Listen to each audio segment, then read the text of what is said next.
The stray dog slammed its body against Michael's closed diner door so hard that the glass rattled like someone was trying to break in, and when Michael rushed over thinking the animal was rabid, the dog suddenly stopped moving and lowered its head beneath the flickering neon light, as if it had been waiting for him all night. It was 11:07 p.m., the exact time Michael locked up every evening after another dead shift at Carson's Grill on the edge of Columbus, Ohio. Rainwater streamed down the windows in crooked lines, the parking lot nearly empty except for Michael's rusted pickup and a shopping cart lying sideways near the curb. He froze with his hand still gripping the mop handle. The dog was painfully thin, its soaked fur clinging to its ribs so tightly he could count every bone from 10 feet away. One ear was torn. Mud covered its paws. But what unsettled him most were the eyes. The animal wasn't looking at the trash cans behind the diner. It wasn't sniffing for food. It was staring directly at him like it recognized him somehow. Michael slowly unlocked the door and stepped outside into the cold drizzle. "Easy, buddy," he muttered, though his voice sounded hollow even to himself. The dog didn't move. Cars hissed by on the highway beyond the gas station across the street, but otherwise the world felt strangely quiet, like the rain had swallowed every sound. Michael crouched carefully. Most strays either ran or growled. This one did neither. It simply lowered itself closer to the wet pavement the second he reached out his hand. The dog's body trembled violently, not from aggression but exhaustion. Michael hesitated before finally brushing his fingers over the top of its head. The reaction hit him instantly. The dog shut its eyes so tightly it almost looked painful, and a low broken whine escaped its throat like it had been holding that sound in for years. Michael pulled his hand back in shock. The dog immediately opened its eyes again and stepped closer, pressing the side of its face against his knee. Something about it twisted deep inside his chest. 3 years ago, after the divorce, Michael had stopped touching anyone unless he absolutely had to. No hugs. No handshakes. No conversations longer than necessary. But now this starving animal stood in the rain leaning against him like he was the only safe thing left in the world. "Jesus," he whispered under his breath. He hurried back inside and grabbed leftover roast beef from the kitchen cooler. When he returned, the dog still hadn't moved from the same exact spot. Michael dropped the food onto the pavement. The dog glanced at it once, then looked back at him instead. That was when Michael's stomach tightened. Any starving stray would have attacked the food immediately, but this one barely cared about eating. Instead, it stepped backward into the darkness beyond the parking lot entrance.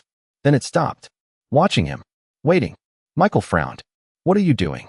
The dog let out another strained whine and disappeared behind the alley beside the diner. A second later, something metallic crashed somewhere deep in the darkness. Michael stiffened.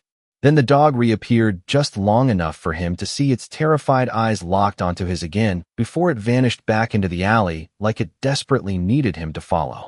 Michael should have gone back inside. Every instinct told him to lock the diner door, call animal control in the morning, and forget the entire thing. But something about the way the dog had looked at him kept pulling at him long after it disappeared into the alley. It was not fear he had seen in those eyes. It was desperation. The kind that came from holding on too long with no one left to trust. Rain dripped steadily from the edge of the diner roof as Michael stepped toward the alley entrance. The cold air smelled like wet asphalt, old grease, and rust. Somewhere farther down, metal scraped softly against concrete again. The dog appeared briefly beneath a broken security light, just enough for Michael to see its soaked fur and shaking legs before it vanished deeper into the darkness. "Hey," Michael called quietly. "Come back." The dog stopped this time, but did not turn around completely. Its head lowered slightly as though listening.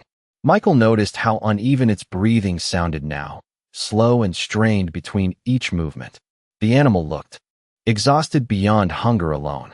One of its paws barely touched the ground properly. Yet even now, it refused to leave. Michael took another careful step. "You need help, buddy." The dog glanced over its shoulder. For a second, Michael thought it might finally run away for good. Instead, it waited, the same way it had waited outside the diner door. Patient, silent, almost human in its sadness. Michael swallowed hard. He had seen plenty of strays wandering behind restaurants before. Most survived by stealing scraps, fighting over garbage, or hiding from people entirely. But this dog felt different.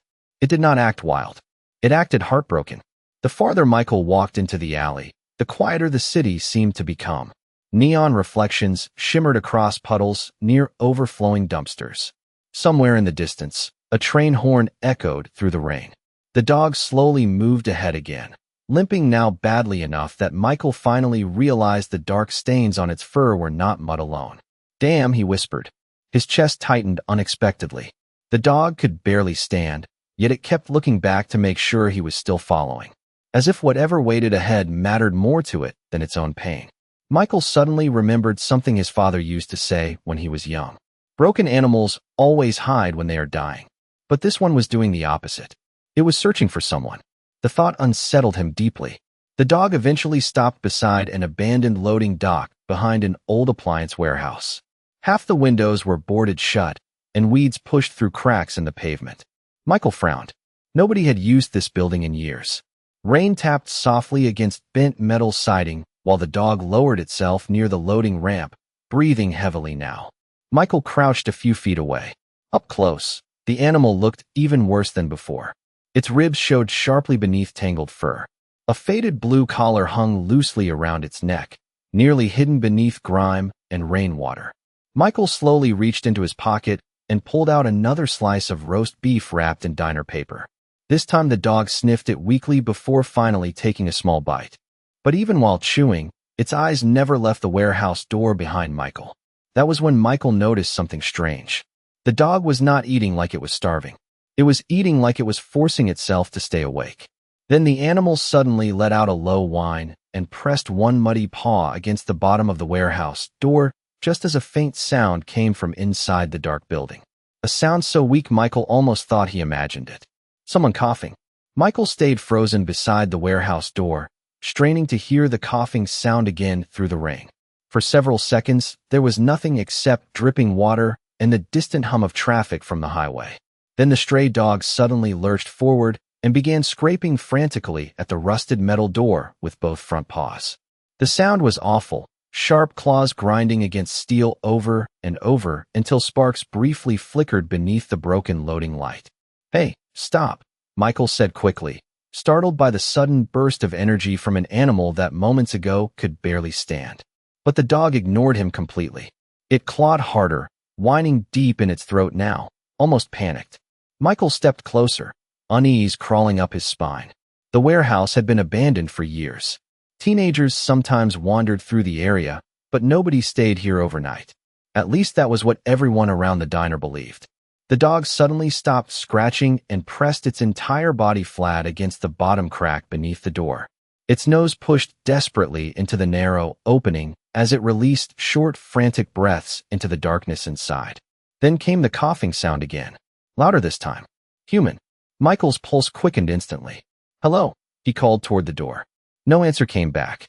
The dog snapped its head toward him so fast it made him flinch. For the first time all night, there was something almost wild in the animal's eyes. Not aggression, urgency. It circled Michael tightly once before returning to the door again, pacing now in uneven, frantic loops. Michael pulled out his phone and switched on the flashlight. The weak beam cut across peeling paint, old warning signs, and puddles collecting beneath the loading ramp. He tested the door handle carefully. Locked. "Somebody in there," he shouted louder. Silence. The dog suddenly let out a strange sound Michael had never heard before. Not barking, not growling. It was more like a sharp, broken cry that echoed against the warehouse walls and vanished into the rain. Then the animal did something that made Michael's stomach drop. It ran several feet away from the door, stopped beneath the loading dock stairs, and began digging furiously into the wet gravel beside the concrete foundation. Dirt and loose stones sprayed behind it as its paws moved faster and faster despite the obvious pain in its injured leg. Michael stared in confusion. "What are you doing?" The dog kept digging until its claws struck something hidden beneath the mud. A metallic clink echoed softly. Michael stepped closer and aimed his flashlight downward. Half buried beneath the gravel was a small silver object attached to a faded red strap. The dog immediately backed away the second Michael reached toward it. His fingers closed around cold metal. It was a wristwatch. Old, cracked across the glass face. The hands had stopped at exactly 11:07. Michael frowned deeply. The same time the dog appeared outside his diner every single night. Rain dripped from his hair as he turned the watch over in his hand. Something felt deeply wrong now. Not just strange. Wrong. The dog began pacing again, more agitated than before. It repeatedly moved between Michael and the warehouse door, whining louder each time he hesitated. Michael's chest tightened. The animal was not behaving randomly. It was trying to show him something. But why him? Why every night at the exact same time? Michael looked back at the watch in his hand. The leather strap felt stiff from rain and age, but there was one detail that made his blood run cold. Scratched into the back of the metal casing were two words, so worn he almost missed them beneath the dirt. Help him. Before Michael could process what that meant, the dog suddenly sprinted toward the side of the warehouse and disappeared around the corner. 1 second later, somewhere inside the dark building, something heavy crashed violently against the floor. Michael stumbled backward as the crashing sound echoed through the warehouse, his pulse hammering so hard he could hear it over the rain. The dog reappeared around the side of the building almost instantly, breathing fast and circling him again in frantic tight loops. "Stop it!" Michael snapped, shaken now more than concerned. The animal would not calm down. It kept darting toward the warehouse wall, then back toward him, whining louder each time. Somewhere in the distance, tires hissed across wet pavement before bright headlights suddenly swept across the loading dock. Michael turned sharply as a police cruiser rolled into the alley entrance. The stray dog froze the second it saw the vehicle. Its body dropped low to the ground, trembling violently beneath the rain. Officer Dana Ruiz stepped out first, flashlight already raised. "Sir, move away from the building," she called firmly. "We received reports about someone trespassing back here." Another officer climbed out behind her, while Michael instinctively raised his hand slightly. "Wait, I think somebody might actually be inside," he explained quickly. "I heard coughing and this dog keeps trying to." The moment Officer Ruiz aimed her flashlight toward the animal, the dog suddenly barked sharply and rushed in front of Michael. Not attacking, blocking, but in the flashing police lights, the movement looked aggressive. "Careful," the second officer shouted. Both officers immediately stepped back, hands moving toward their belts.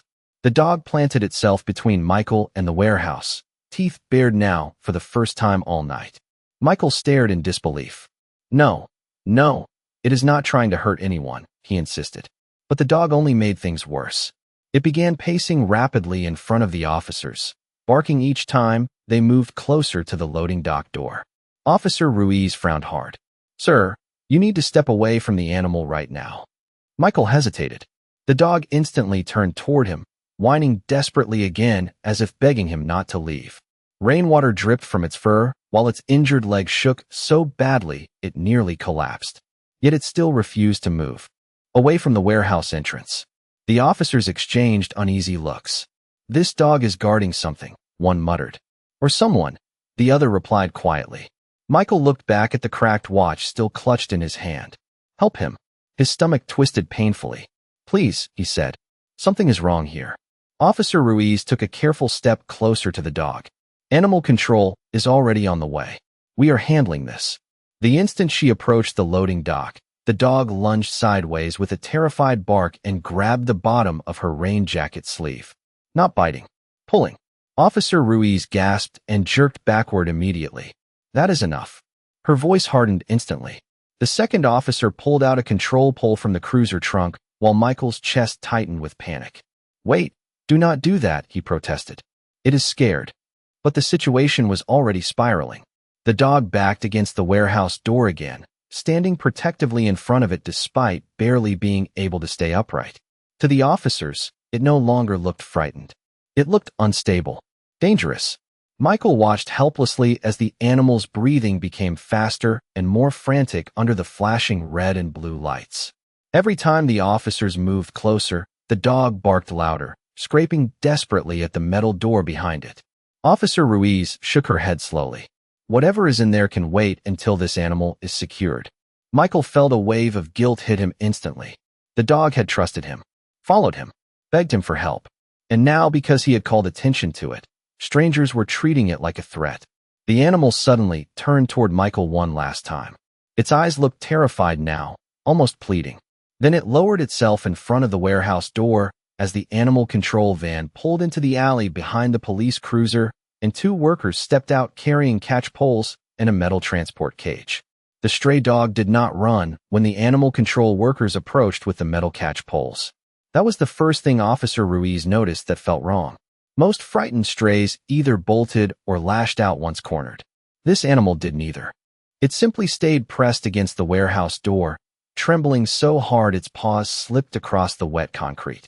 The workers moved slowly closer while Michael stood helplessly beneath the loading dock awning. "Easy now," one of the men muttered cautiously. The dog answered with a low, strained whine, but still refused to move away from the door. Rainwater dripped steadily from its fur onto the pavement below. Michael looked sick watching it. "It is trying to protect something," he insisted again. Officer Ruiz folded her arms tightly against the cold. "Or it trapped someone inside and does not want us near the building." Michael shook his head immediately, but before he could answer, the dog suddenly turned and pressed its side hard against the metal door again. Then it did something strange. Instead of scratching wildly like before, it began tapping the lower part of the door with one paw in a slow, uneven rhythm. 3 taps. Pause. 3 taps again. Officer Ruiz frowned slightly. The dog repeated the pattern once more before lowering its head weakly against the steel. Tap, tap, tap, pause, tap, tap, tap. One of the animal control workers stopped walking. "Did you see that?" he asked quietly. "It is just stressed behavior," the second worker replied, though his voice sounded uncertain. But Officer Ruiz kept staring. Something about the tapping bothered her. Not because it looked aggressive, because it looked intentional. Michael suddenly remembered the stopped wristwatch still sitting in his jacket pocket. 11:07. Every night. The exact same time. A routine. A signal. His chest tightened. The dog repeated the tapping pattern again, slower now from exhaustion. 3 knocks. Pause. 3 knocks. Then from somewhere inside the warehouse came another faint sound. This time there was no mistaking it. A weak answering knock echoed back from the other side of the door. Everyone froze instantly. The animal control workers exchanged startled looks. Officer Ruiz stepped forward sharply. "Did somebody hear that?" she asked. Michael nodded immediately. "I told you there is someone in there." The dog let out a desperate cry and started pawing at the door again, but now its movements looked completely different to Officer Ruiz. Not defensive, communicating. She moved closer carefully while the animal control workers lowered their poles slightly. "Back up," she ordered them quietly. The dog's breathing sounded ragged now, almost collapsing from exhaustion. But the moment Officer Ruiz approached the warehouse door instead of the dog itself, the animal stopped barking entirely. It simply watched her, waiting. Officer Ruiz swept her flashlight across the rusted lock and noticed fresh scrape marks around the handle. Recent ones, not years old like the rest of the building. Then her beam landed near the bottom corner of the loading dock where rainwater had partially washed dirt away from the concrete. There, barely visible beneath the grime, sat several unopened cans of soup lined neatly against the wall under a piece of cardboard to keep them dry. Someone had hidden supplies here recently. Officer Ruiz slowly crouched down beside them. Expiration dates from only 2 months ago. Her expression changed instantly. "This place is not abandoned," she murmured under her breath. Michael looked toward the dog again. The animal's tail gave one weak movement against the wet pavement before it lowered its head in exhaustion. For the first time all night, Officer Ruiz no longer looked at the stray like a threat. She looked at it like a witness. Another faint cough echoed from inside the warehouse. Officer Ruiz stood immediately and grabbed her radio.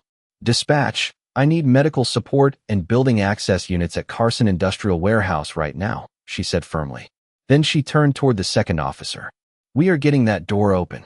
The warehouse door screeched violently as the officers forced the rusted chain loose and shoved the metal panel inward. A wave of stale, freezing air rolled out from the darkness inside along with the smell of dust, damp cardboard, and something older Michael could not identify. Officer Ruiz lifted her flashlight first while the second officer stepped cautiously beside her. The stray dog tried to stand immediately the moment the doorway opened, but its legs buckled beneath it.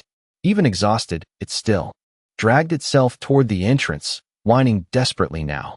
Michael followed close behind the officers as the flashlight beams swept across the enormous abandoned warehouse. Old shelves towered overhead like skeletons in the dark. Rainwater dripped steadily through cracks in the ceiling. Torn blankets, empty cans, and stacks of salvaged wood filled one corner near a portable camping lantern that had long since died. Then Michael heard it again. Coughing. Weak. Human. Over there, Officer Ruiz said sharply. The flashlight beam landed near the far wall where a frail, elderly man lay wrapped beneath layers of coats and blankets beside a small battery-powered radio. His gray beard was damp with sweat, and his breathing sounded painfully shallow. The second officer immediately rushed forward and knelt beside him. Sir, can you hear me? The old man barely opened his eyes. But before anyone else could move closer, the stray dog suddenly crawled across the warehouse floor toward him with the last strength it had left. Michael stopped cold. The animal did not bark, did not panic. It pressed its body gently against the man's chest and rested its head beside his trembling hand as though checking whether he was still alive. The old man's fingers weakly moved through the soaked fur. Shadow, he whispered hoarsely. Michael felt the breath leave his lungs. The dog's name. Officer Ruiz stared in stunned silence while paramedics hurried through the loading dock carrying medical bags and equipment. How long has he been here? One asked urgently. The old man struggled to answer between breaths. 3 weeks maybe. Michael looked around the warehouse in disbelief. The canned food, the hidden supplies, the strange routines. Suddenly, every piece started falling into place. Shadow had not been wandering the city looking for scraps. He had been keeping someone alive. One of the paramedics checked the old man's pulse while another unpacked oxygen equipment nearby. He is severely dehydrated, she said quickly. If nobody found him tonight, her voice trailed off. Michael looked down at the dog again. Shadow's body trembled weakly beside the old man, eyes barely staying open now. Yet the moment the paramedics touched the man to help him, the dog slowly lifted its head and watched every movement carefully. Protectively, Officer Ruiz crouched near the pile of blankets and noticed something half hidden beneath the old man's coat. A faded photograph. She picked it up carefully and froze. The picture showed the same dog months earlier. Healthy, clean, sleeping beside the old man on a park bench under summer sunlight. On the back of the photo, written in shaky black ink, were 5 words. He always brings me home. Officer Ruiz slowly lowered the photograph, her expression changing completely. The old man coughed weakly again before whispering something that made the entire warehouse go silent. Every night, I told him, find someone kind.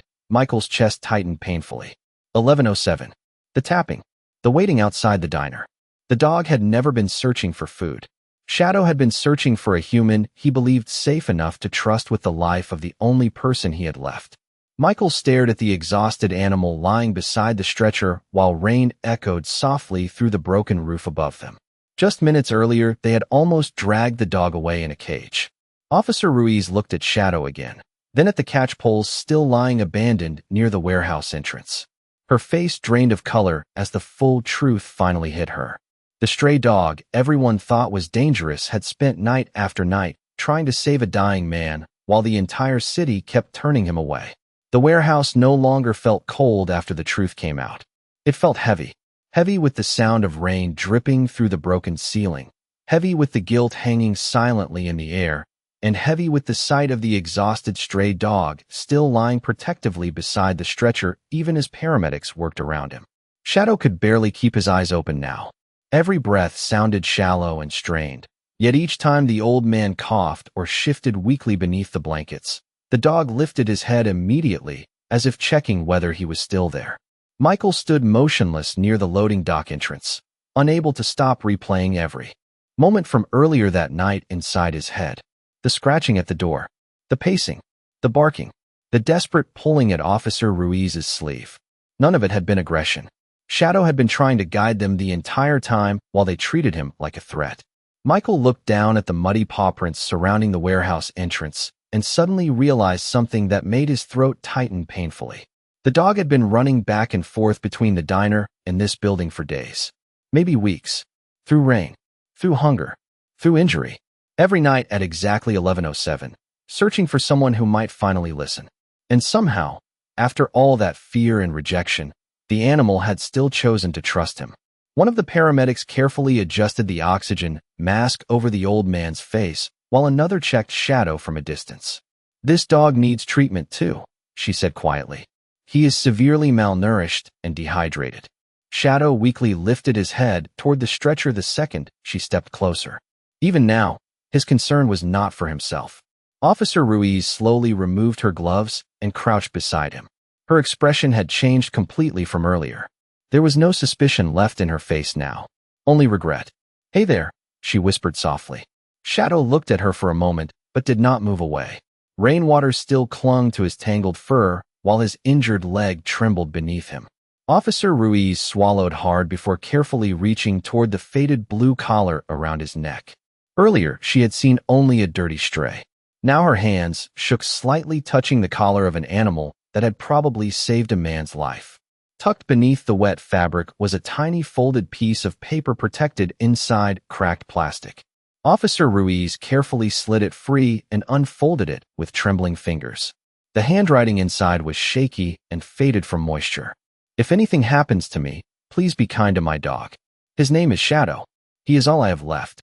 Silence spread through the warehouse instantly. Michael turned away sharply and rubbed both hands across his face, but it did nothing to stop the emotion rising in his chest. Shadow slowly dragged himself closer to the stretcher again and rested his head against the old man's arm. The old man weakly opened his eyes long enough to brush trembling fingers through the dog's soaked fur. "Good boy," he whispered faintly. Those two simple words broke something inside Michael completely, because Shadow's tail moved weakly against the concrete the second he heard them. Even after everything, the hunger, the cold, the fear, that one small moment of praise still mattered to him. Officer Ruiz stood up slowly and looked toward the animal control workers still waiting near the entrance with the metal cage. "Put that thing away," she said firmly. Nobody argued. One of the workers quietly lowered the cage door while the other set the catch pole back inside the van without a word. Michael walked forward then, kneeling carefully beside Shadow despite the mud and rain soaking through his jeans. The dog looked up at him weakly, uncertain for the first time all night. Michael gently placed his hand on top of Shadow's head again, exactly the way he had outside the diner. "You are not staying out here anymore," he whispered with tears burning in his eyes. "I am getting you both home." By the time the ambulance reached St. Mercy Hospital, the rain had finally stopped, but Shadow still refused to leave the old man's side. Even as paramedics rolled the stretcher through the emergency entrance, the exhausted dog limped after them with shaking legs, ignoring the food and water the nurses tried placing nearby. Michael walked beside him the entire time, one hand hovering near the dog's shoulder in case he collapsed again. Inside the bright hospital hallway, nurses rushed around with clipboards and equipment while Officer Ruiz explained the situation quietly to the front desk staff. But Shadow noticed none of it. His eyes never left the stretcher disappearing through the emergency doors. The second the old man vanished from sight, the dog stopped moving completely. Michael felt the leashless animal stiffen beside him. Shadow slowly lowered himself onto the cold hospital floor directly in front of the emergency room entrance and stared at the closed doors without blinking. A young nurse approached, carefully holding a bowl of chicken broth. "Poor thing," she whispered softly. Shadow did not even look at it. Michael knelt beside him. "He thinks they are taking him away forever," he said quietly. Hours passed through the night. Doctors moved in and out of the emergency wing while the waiting room slowly emptied. Officer Ruiz eventually left after promising she would return in the morning. But Michael stayed, and so did Shadow. Around 3:30 in the morning, one of the doctors finally approached them. "Your friend is stable now," he told Michael gently. "Severe dehydration and pneumonia, but he is responding to treatment." Michael let out a breath he had not realized he was holding. Beside him, Shadow suddenly lifted his head. The dog had recognized the doctor's tone before understanding the words.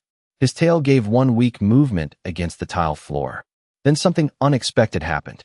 The elderly doctor looked down at Shadow for a long moment before quietly asking the nurses nearby to wheel over an empty hospital bed from storage. Michael frowned in confusion as they positioned the unused bed beside the hallway window near the emergency room entrance. One nurse disappeared briefly before returning with clean blankets warmed in a dryer.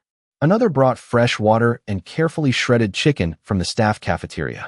Nobody spoke about it openly, but the entire emergency staff had heard the story by then. The starving stray dog who spent night after night searching for help while trying to keep his owner alive inside an abandoned warehouse. Slowly, one by one, the nurses stopped seeing Shadow as an animal waiting outside the hospital. They started treating him like family waiting for news. Michael helped lift the exhausted dog carefully onto the soft blankets. Shadow flinched at first, uncertain, as if he had forgotten what comfort even felt like. But then the warm fabric settled beneath his trembling body. The hospital heater hummed softly nearby. For the first time all night, the dog's breathing began to slow. A nurse gently placed a small blue identification band around the blanket rail beside him. Not a patient bracelet, just a handwritten note. Shadow, waiting for his human. Michael stared at it silently, while emotion tightened in his chest again. Around sunrise, the emergency room doors finally opened once more. The old man was weak but conscious now, being transferred slowly toward a recovery room upstairs. The moment the stretcher rolled into view, Shadow pushed himself upright despite exhaustion. His ears lifted. His entire body changed. Not frantic, not panicked, relieved. The old man noticed him immediately and smiled weakly through the oxygen tube. "You stayed," he whispered. Shadow let out the softest sound Michael had heard all night and rested his head gently against the side of the moving stretcher as nurses guided them toward the elevator. No fear remained in the dog's eyes anymore. For the first time since Michael met him outside the diner, Shadow finally looked like he believed they were both safe. 3 months later, the corner booth beside the front window at Carson's Grill was never empty anymore. Every evening at exactly 11:07, an old man named Walter sat there slowly sipping hot coffee while Shadow rested across the floor beside him, one paw touching the edge of Michael's boot beneath the table. The diner itself had changed too. People from around Columbus had heard the story after Officer Ruiz shared what happened that rainy night behind the abandoned warehouse. Customers now brought blankets, dog food, and handwritten notes for shelters across the city. A small wooden donation box sat near the cash register with a hand-painted sign that read, "For the forgotten ones still waiting to be seen." Michael noticed something strange after Shadow recovered. The dog still woke up every night a few minutes before 11:07. At first, Michael thought the habit would fade once Walter left the hospital and moved into temporary housing nearby. But it never did. No matter where he was sleeping or how safe he felt, Shadow always lifted his head at that exact time, as though remembering every lonely mile he had walked searching for help. Yet now, instead of wandering into the dark streets alone, he simply looked toward Michael or Walter to make sure they were still there before quietly lying back down. One snowy evening in December, Michael closed the diner late after a long shift and found Walter standing outside beside Shadow under the glowing neon sign. Snowflakes drifted softly through the freezing air while cars rolled slowly along the quiet street. Walter looked healthier now, stronger. He rested one hand against Shadow's neck while staring out at the city lights. "You know," he said softly, "I used to think I rescued him." Michael smiled faintly and glanced down at the dog.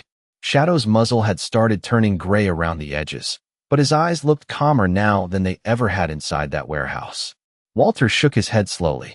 "Truth is, he kept rescuing me over and over." Michael looked toward the empty alley beside the diner where this entire story had begun months earlier. He could still picture the starving stray slamming against the glass door in the rain while everyone else in the city ignored him. It haunted him sometimes knowing how close they all came to misunderstanding the one soul trying hardest to save a life. Shadow slowly stood then and walked toward the diner entrance before stopping suddenly beside the old rusted shopping cart near the curb. A small orange cat crouched beneath it, shivering violently from the cold. The tiny animal looked ready to bolt at any second. Michael watched quietly, expecting Shadow to scare it away. Instead, the old dog carefully lowered himself onto the freezing pavement a few feet from the cat and simply stayed there. Calm, patient, safe. After several long seconds, the frightened little cat slowly crept closer and curled itself beside Shadow's front paws where the snow could not reach it. Walter smiled softly. "Looks like somebody else needed help tonight." Michael unlocked the diner door and held it open while warm lights spilled onto the sidewalk. Shadow glanced back once toward the street he used to wander alone every night. Then he gently nudged the trembling cat forward and walked inside beside Walter and Michael without fear, without hesitation, and without ever looking back again. Sometimes the souls who ask for help the loudest are not the ones barking. They are the ones who still choose kindness after the world forgets them.